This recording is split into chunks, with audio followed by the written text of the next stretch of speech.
Hello NEPSE daily एनालिसिसमा हजुरहरूलाई स्वागत छ।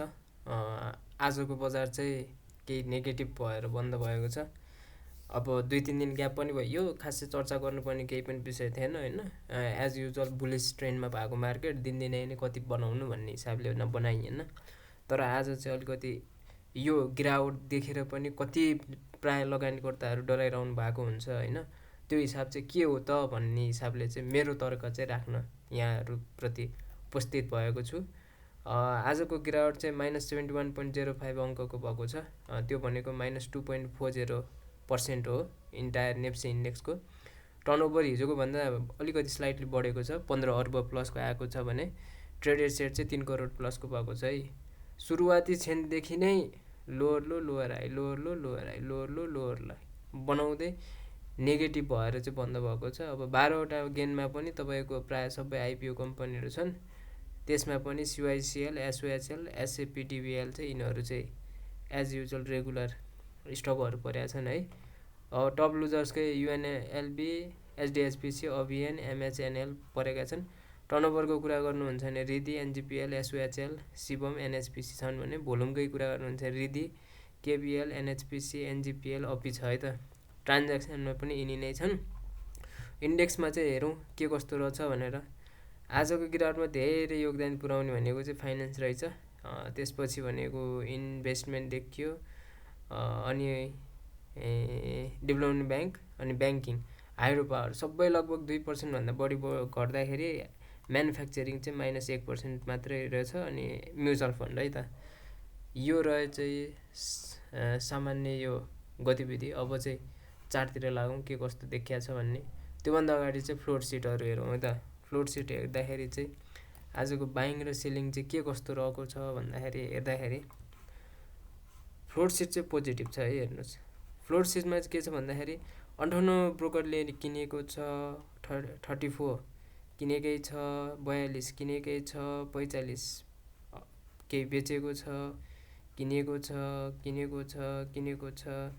यहाँबाट 17बाट म्यासिभ सेलिङ आएको रहेछ, 48बाट किनेको छ, 38बाट बेचेको छ है त। पहिला 70 नम्बरको ब्रोकरलाई हेरौँ है त के कस्तो छ।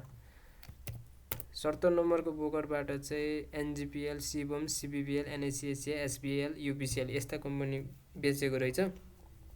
थोरै चाहिँ केपिएल, एनजिपिएल, शिवम यस्ता कम्पनीहरू चाहिँ थोरै एड गरे रहेछ है। 58को के छ हेरौँ। 58को रिदी किनेको रहेछ म्यासिभ, अनि रिदी नै थोरै फ्यालेको रहेछ है, तर किनेकै बढी रहेछ। एनआरएन किनेको रहेछ, एनएचपिसी किनेको रहेछ, तर एनएचपिसी चाहिँ धेरै फ्यालेको रहेछ है। एसओएचएल धेरै फालेको छ।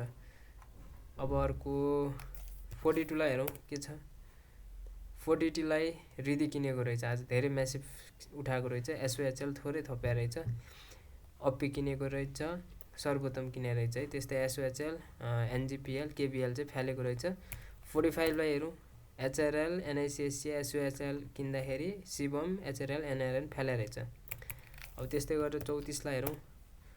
अपी, एनजिपिएल, साहसहरू उठाउँदै गर्दाखेरि एनजिपिएल, निफ्रा, एचआइडिसिएलपीहरू चाहिँ फ्यालेको रहेछ।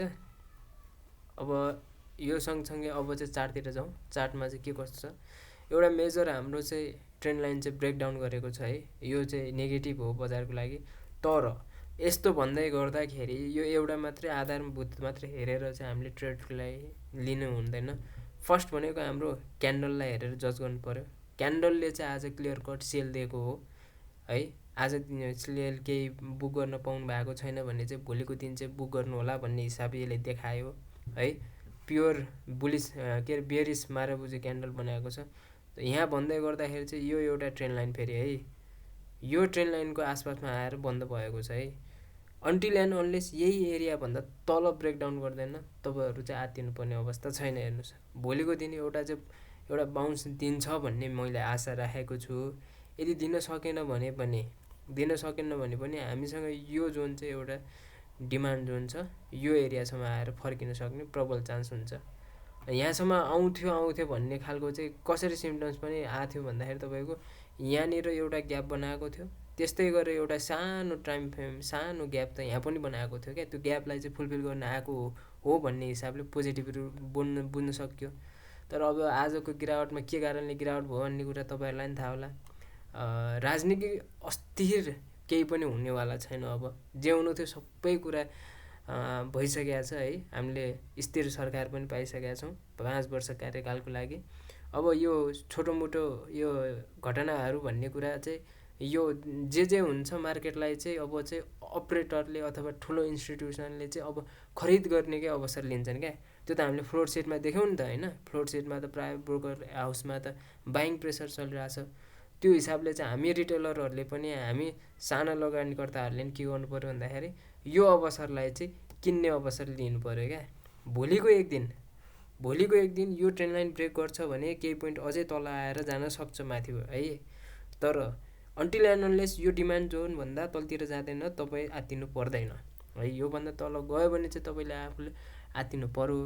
तर पनि अहिलेको अवस्था हेर्दाखेरि चाहिँ भोलिको दिनमा पनि केही तपाईँले चाहिँ प्रफिट बुक गर्दाखेरि चाहिँ केही पनि असर पर्दैन है। त्यो चाहिँ बुद्धिमानी नै हुने देखिरहेको छु है मैले। त्यो हिसाब लिनु होला। त्यस्तै गरेर अब सरसर्ती इन्डेक्सहरूलाई पनि एकचोटि हेरौँ। कमर्सियल ब्याङ्क नेगेटिभ नै भएको छैन है। क्यान्डल चाहिँ नेगेटिभ विथ भोल्युम छ, यो चाहिँ नेगेटिभ हो। अब यहाँसम्म आउँदै गर्दाखेरि एउटा बाइङ प्रेसर आउन सक्छ।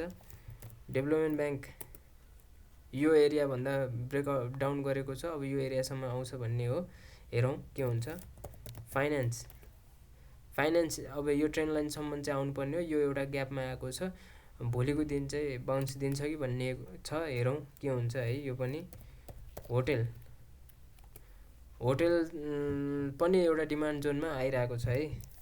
म्यानुफ्याक्चर स्टिल पोजिटिभ छ, यो ट्रेन्ड लाइनसम्म आउन सक्छ यो हिसाबले, नतरी चाहिँ यहीँबाट बाउन्स गर्न सक्छ है। त्यसपछि गएर लाइफ हेरौँ। लाइफ चाहिँ एउटा च्यानलमा मुभ भइरहेको छ है। यो ट्रेन्ड लाइनसम्म जान्छ कि भनेको, तर यो जाने जस्तो छाँटकाट देखाएन। त्यो हुँदाले चाहिँ यो एउटा चाहिँ ग्यापमा आइपुगेको छ। यो ग्यापबाट फर्किने चान्स गर्छ है त। अर्को छ नन लाइफ चाहिँ एउटा नेगेटिभ तिर एउटा यो ब्रेकआउट गरेको थियो, फेरि पनि यो प्यारल च्यानलभित्र छिर्दैछ है।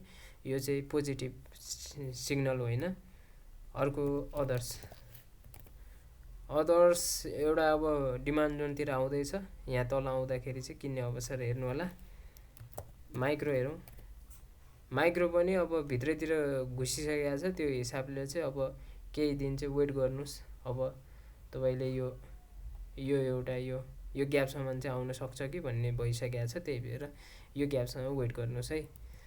अब त्यस्तै गरेर अब सम अफ द वाच लिस्टहरूको कुरा गरौँ है। यही थियो अब आजको दिनको नेप्सेको एनालाइसिस है। Some of the watch list चाहिँ कस्तो स्टकलाई लिएको छु भन्दाखेरि चाहिँ तपाईँको एउटा भनेको फर्स्ट भनेको रितीलाई मैले किन लिएँ भने आजको दिनमा गिरावट बजार यत्रो अङ्कलले गर्दा पनि यो स्टक चाहिँ धेरै घट्या छैन क्या। यो एउटा ट्रेन्ड लाइनमा रहनुन्जेलसम्म तपाईँले चाहिँ यसलाई चाहिँ ट्रेडको अवसर हेर्नु होला। भोल्युम म्यासिभ छ, त्यसमा पनि तपाईँको 58 नम्बर ब्रोकरले, ठुलो ब्रोकर हाउसहरूले चाहिँ यसलाई अझै पनि खरिद गर्दैछन्। हेर्नुहोस् टिकाउन खोजिरहेछन् यो प्राइसमा, भनेको उनीहरू पनि फसेका छन् कि भन्ने जस्तो देखिरहेको छ क्या माथि नै। त्यो हुनाले उनीहरूले टिकाउन खोज्दैछन् भने हामीले नि यस्तै स्टकहरूमा हो ट्रेड गर्नको लागि हेर्ने चाहिँ। आजको दिनमा पनि हेर्नुहोस् 42 नम्बरले 1,23,000, 58ले 98,000, 101ले 93,000। बाइङ प्रेसर बेसी छ भने सेलिङ कम छ है। यस्तो स्टकहरूलाई चाहिँ तपाईँले चाहिँ वाच लिस्टमा राख्नु पऱ्यो। अनि अरू भनेको चाहिँ अब रिसेन्टली आएको जेन्जी स्टकहरूमा पनि तपाईँले चाहिँ ट्रेडको अवसर यो डिमान्ड जोनमा आउँदै गर्दाखेरि ट्रेडको अवसर चाहिँ हेर्न सक्नुहुन्छ है। र यो एरियामा धेरै दिन कन्सोलिडेट भएर ब्रेकआउट गरेको हो।